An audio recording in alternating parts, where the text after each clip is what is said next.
Here's our first of, I believe, 15 Nightmare Manuscript pages. Rose is a fan. Barry took another sip of the heavenly coffee. He grinned at Rose. Surely this was love. Rose gushed on breathlessly. The new one will be a masterpiece, I know it.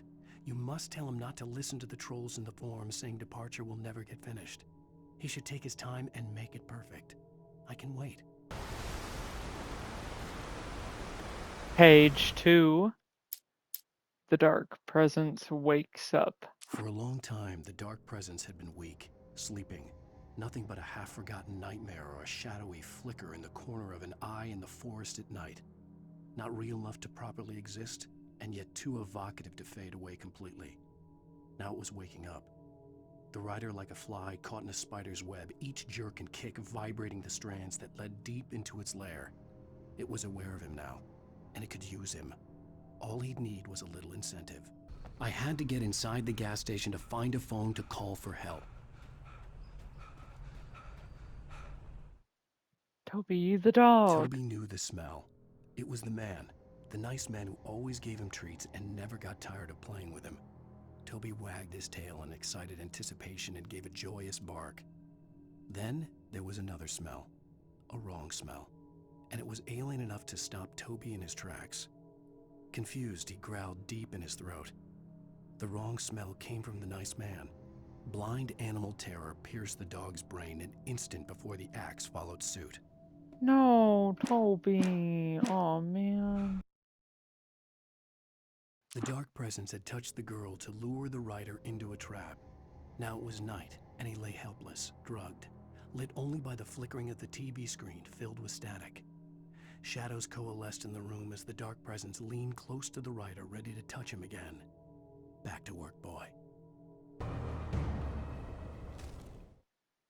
Wake and Night Springs. Even after all this time, hearing the Night Springs theme caused a surge of conflicting emotions in me.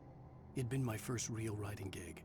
Barry had known a guy who knew a guy, and suddenly I'd been a semi-regular writer on the show. I'd always been ashamed of the job. Felt it was trash. I'd wanted to be an artist, a novelist. I'd been naive back then. It had taken a long time to learn to be proud of the work. Wake reads a page. I lifted the page in front of my eyes and read it. In it, I lifted the page in front of my eyes and read it. In it, I lifted the page in front of my eyes and read it. In it, I lifted the page in front of my eyes and read it. In it, I lifted the page in front of my eyes and read it. In it, I lifted the page in front of my eyes and read it. He's just going nuts, isn't he? Doc examines Barry and Rose. Doc sat down heavily. He examined Barry and Rose. Barry was already recovering. Rose was another story. She was conscious, but she was barely present, almost delirious, disturbed, touched in the head, they used to say. It wasn't the first time Doc had seen someone in such a state, but it had been over 30 years. Doc poured himself a stiff drink. He hadn't forgotten a thing. Hartman during the missing week. Hartman had never felt as anxious as during the week after Maud had managed to lose the Wakes. Their car stood by the path that had once led to Diver's Isle. Hartman thought about Thomas Zane's cabin in the depths. It was only a matter of time before Wake started writing. They had to be found, and fast.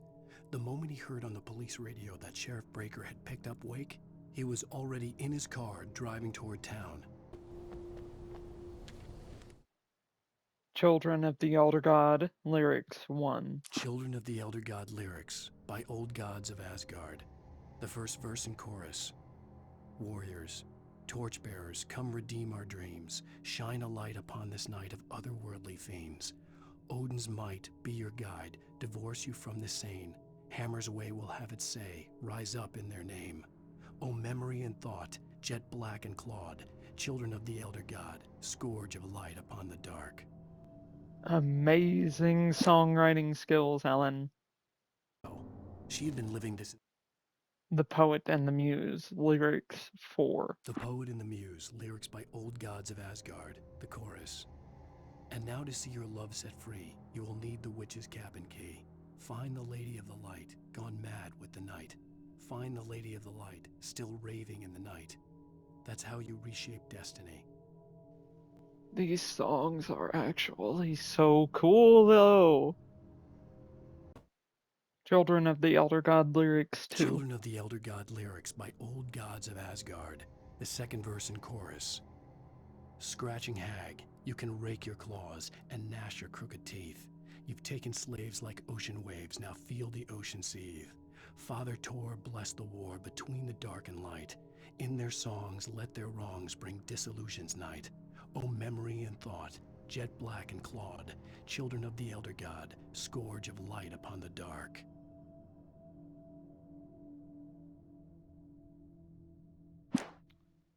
Dude, I genuinely want to see these concerts played live because these are amazing songs.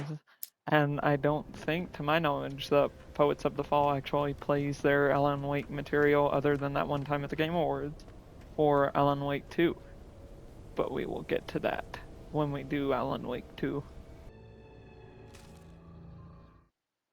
The Poet and the Muse, Lyrics 1. The Poet and the Muse, lyrics by Old Gods of Asgard, the first verse.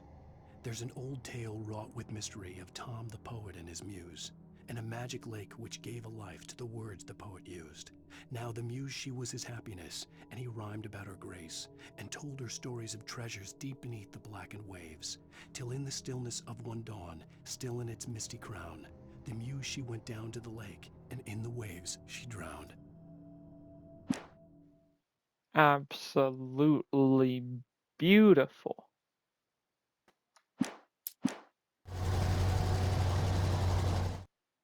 The Poet and the Muse, Lyrics 2. The Poet and the Muse, lyrics by Old Gods of Asgard, the second verse. The poet came down to the lake to call out to his dear. When there was no answer, he was overcome with fear. He searched in vain for his treasure lost, and too soon the night would fall. Only his own echo would wail back at his call. And when he swore to bring back his love by stories he'd create, nightmares shifted in their sleep in the darkness of the lake. Oh my god, I love the songs so much. The Poet and the Muse, Lyrics 3. The Poet and the Muse, lyrics by Old Gods of Asgard, the third verse. In the dead of night she came to him with darkness in her eyes, wearing a mourning gown, sweet words as her disguise. He took her in without a word, for he saw his grave mistake, and vowed them both to silence deep beneath the lake. Now, if it's real or just a dream, one mystery remains, for it is said on moonless nights they may still haunt this place. I'd first heard the poem in a dream, recited by a strange UFO-like light. I'd read it again in the cabin in a book by Thomas Zane. For he did not know that beyond the lake he called home lies a deeper, darker ocean green, where waves are both wilder and more serene. To its ports I've been, to its ports I've been. That was Zane's poem, and that gives us the collector's edition trophy for finding all manuscripts in the entire game.